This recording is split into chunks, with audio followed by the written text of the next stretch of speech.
मैं हूं आलिया, आप देख रहे हैं ब्रेकिंग बैरियर्स। बेहद शुक्रिया कि आप मेरा प्रोग्राम देखते हैं।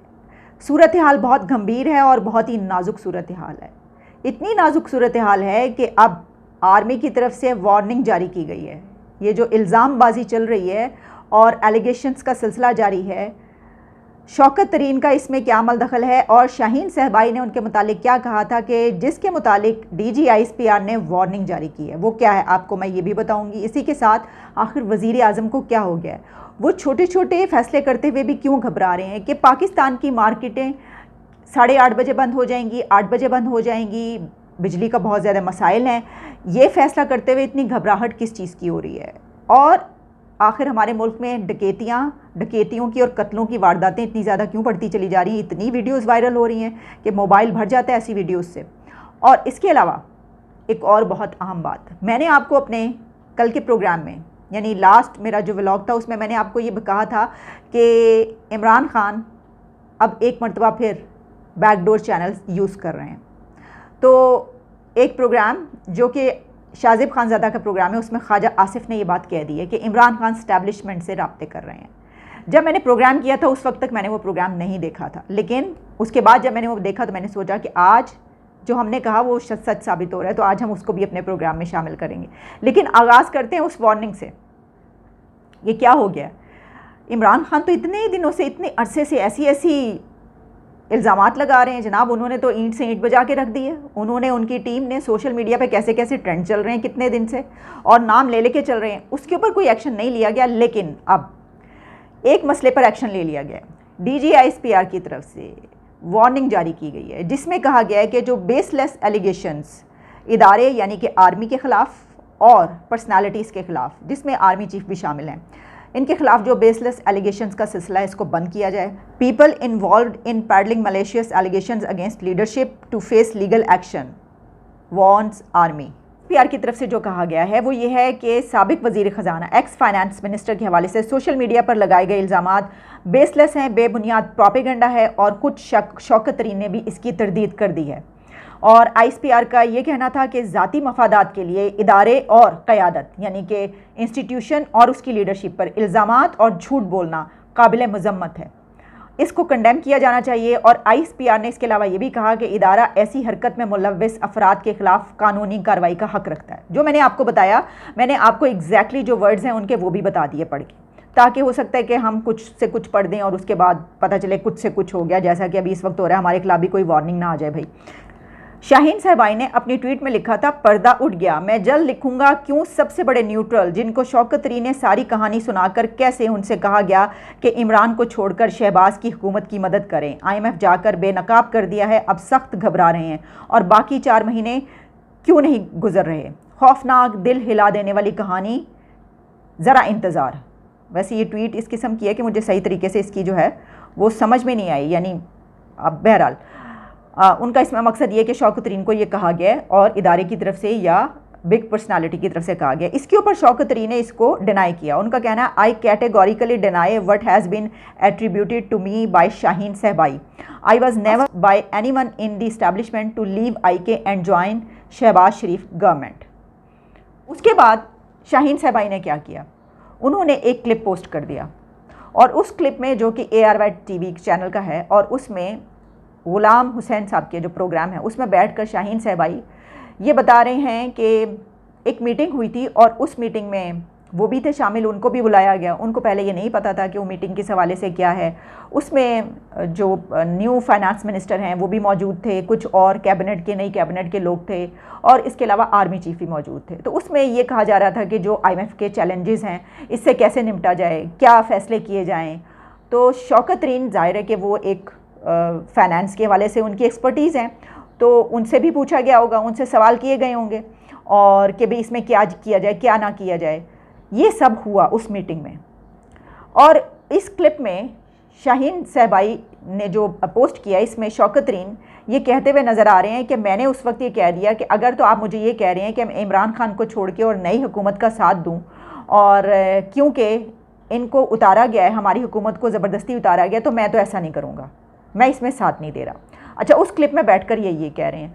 तो इसका मतलब ये हुआ कि शाहीन सहबाई ने उस क्लिप को देखकर या उन्होंने उस मीटिंग की बिना पर ये बात की है कि क्योंकि उनको मीटिंग में बुलाया गया, एक्स फाइनेंस मिनिस्टर को जो कि पीटीआई के फाइनेंस मिनिस्टर थे उनको बुलाया गया और वो उस मीटिंग में शामिल थे, और उसमें ये कहा गया होगा, कहा गया या नहीं कहा गया, लेकिन जो शौकत तरीन ने टेलीविज़न क्लिप में बताया कि मैंने उनको ये कह दिया कि मैं इमरान खान की हुकूमत क्योंकि ज़बरदस्ती उतारी गई है तो मैं इनके साथ इनको हेल्प आउट नहीं करूँगा।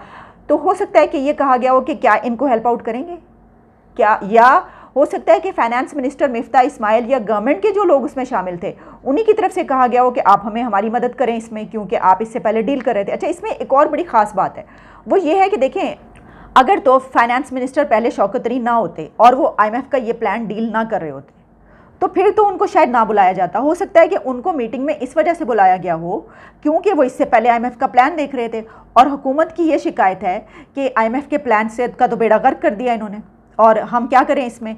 तो उन मुश्किलात का हल निकालने के लिए हो सकता है उन्होंने कहा कि चलें बुला के देखते हैं, हो सकता है वो मान ही जाए पाकिस्तान की खातिर। ये तो IMF का प्लान जो है ये तो पाकिस्तान के लिए है ना, किसी हुकूमत का बराह रास्त इससे इस तरह ताल्लुक़ नहीं है कि ये जो कुछ भी हो रहा है ये पाकिस्तान की मईशत को इसको डिफ़ॉल्ट होने से बचाने के लिए हो रहा है। तो इसमें ये पॉइंट वैलिड है, ये इस बात को इस तरह देखा जा सकता है। और इस बात पर कि अगर एक्स फाइनेंस, देखिए ये क्या मतलब, क्या आप किसी दूसरे मुल्क दुश्मन हैं, किसी दूसरे मुल्क के लोग हैं कि अगर आपकी हुकूमत चली भी गई है और इससे पहले आप IMF प्लान डील कर रहे थे और आपको नई हुकूमत जिसमें कि दूसरी अथॉरिटीज़ भी मौजूद हैं, स्टेक होल्डर्स तमाम मौजूद हैं, वो आपको बुलाते हैं और कहते हैं कि इसको इस तरीके से हल करना है, ये बात की जाती है, तो दुश्मन तो नहीं है ना, बात के लिए तो आप जा सकते हैं उस जगह पर। हाँ, इमरान खान ने इस जंग को एक दुश्मनी तक वो ले गए हैं, लेकिन पाकिस्तान के लिए तो आपको मिलकर बैठना पड़ सकता है।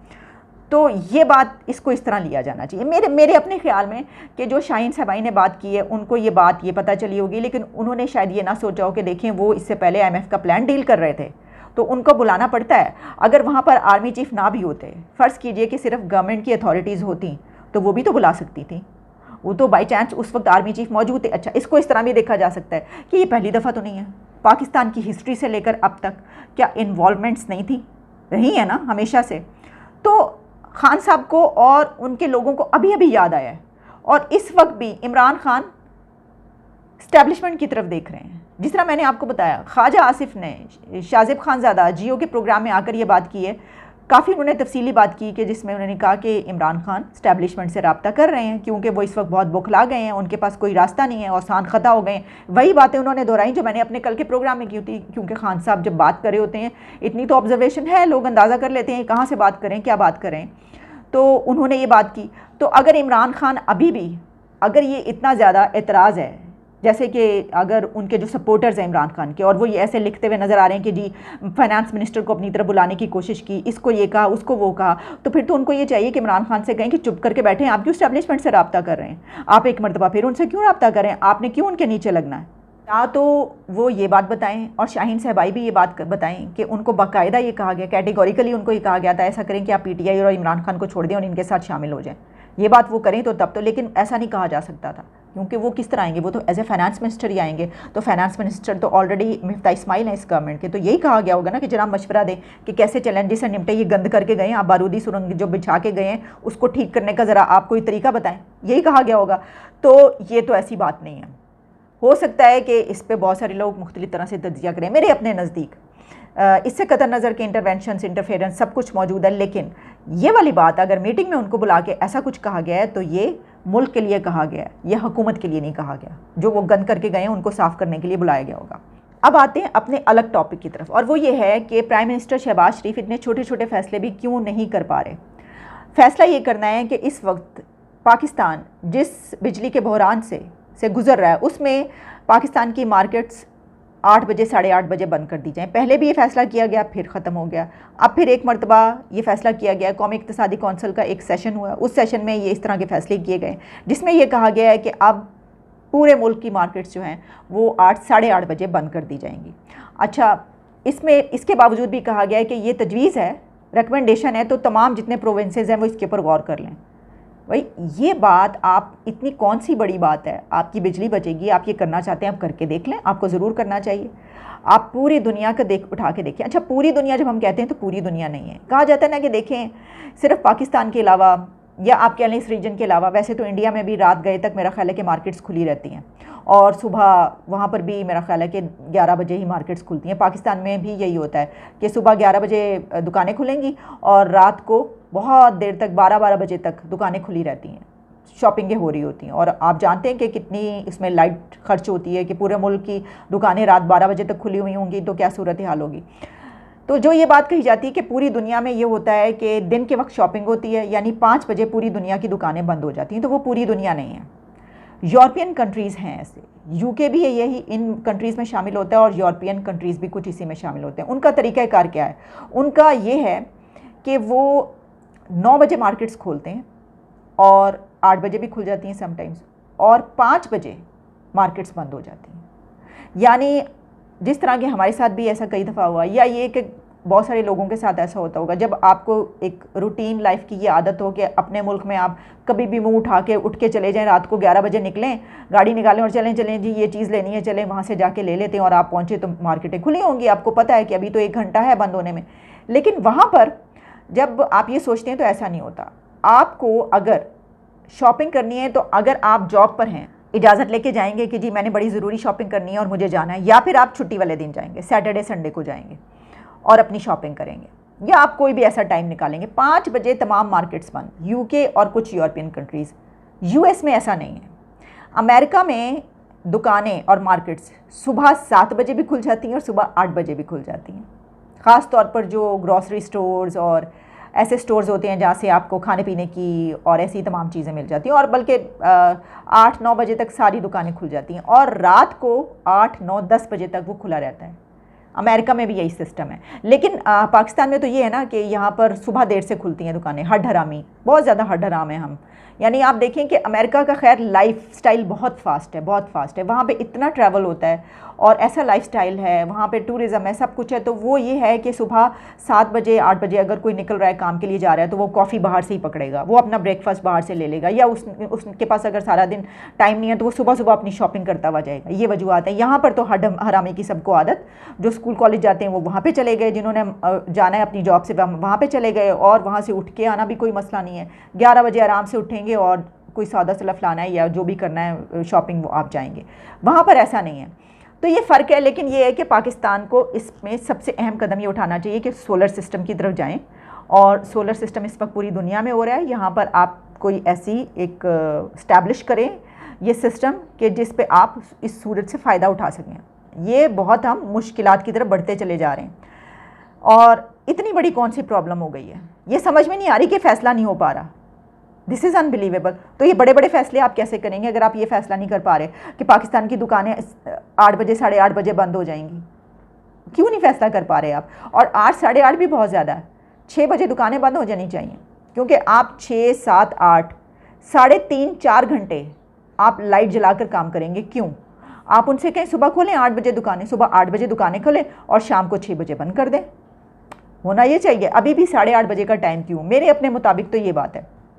एक और बात, हम देख रहे हैं कि मुसलसल सोशल मीडिया पर और मोबाइल पे हमारे ऐसे वीडियोस आती हैं कि जिसमें डकैती की बहुत ज़्यादा वारदातें होती हुई दिखाई दे रही हैं, जिसमें कत्ल की वारदातें, यानी वो आते लूटने के लिए उसके बाद गोली मार के चले जाते हैं। अब 5-6 ऐसी एक साथ ही आई हैं ये वाली चीज़। पाकिस्तान में इतनी ज़्यादा ऐसा क्यों होने लग पड़ा है? इसके ऊपर लॉ एंड ऑर्डर को, सिचुएशन को देखना पड़ेगा हुकूमत को। भाई ये बहुत गलत बात है। हम इससे पहले ये सुनते आए और हम वीडियोस में देखते भी आए कि कराची में ये बहुत ज़्यादा होता है, अभी भी बहुत ज़्यादा है वहाँ पर, क्योंकि वहाँ का तो एक मेट्रोपॉलिटन सिटी है, और आप जानते हैं कि बड़े शहर में जहाँ पे पूरे मुल्क से लोग वहाँ पर जाके काम कर रहे हो तो इस तरह की चीज़ें होती हैं। लेकिन इतनी ज़्यादा वारदातें शुरू हो जाना, इसका क्या मतलब हो सकता है कि आप लॉ एंड ऑर्डर की सिचुएशन पर काबू नहीं पा रहे? तो इसके लिए देखना पड़ेगा हुकूमत को, और ये बात बहुत ज़्यादा बढ़ ना जाए। इसकी वजह यह है कि ये लोग इसमें अपनी जानें खो रहे हैं। तो बस अभी तक के लिए इतना ही, इजाज़त दीजिए। दोबारा आपसे मुलाकात होगी। Take care and good bye.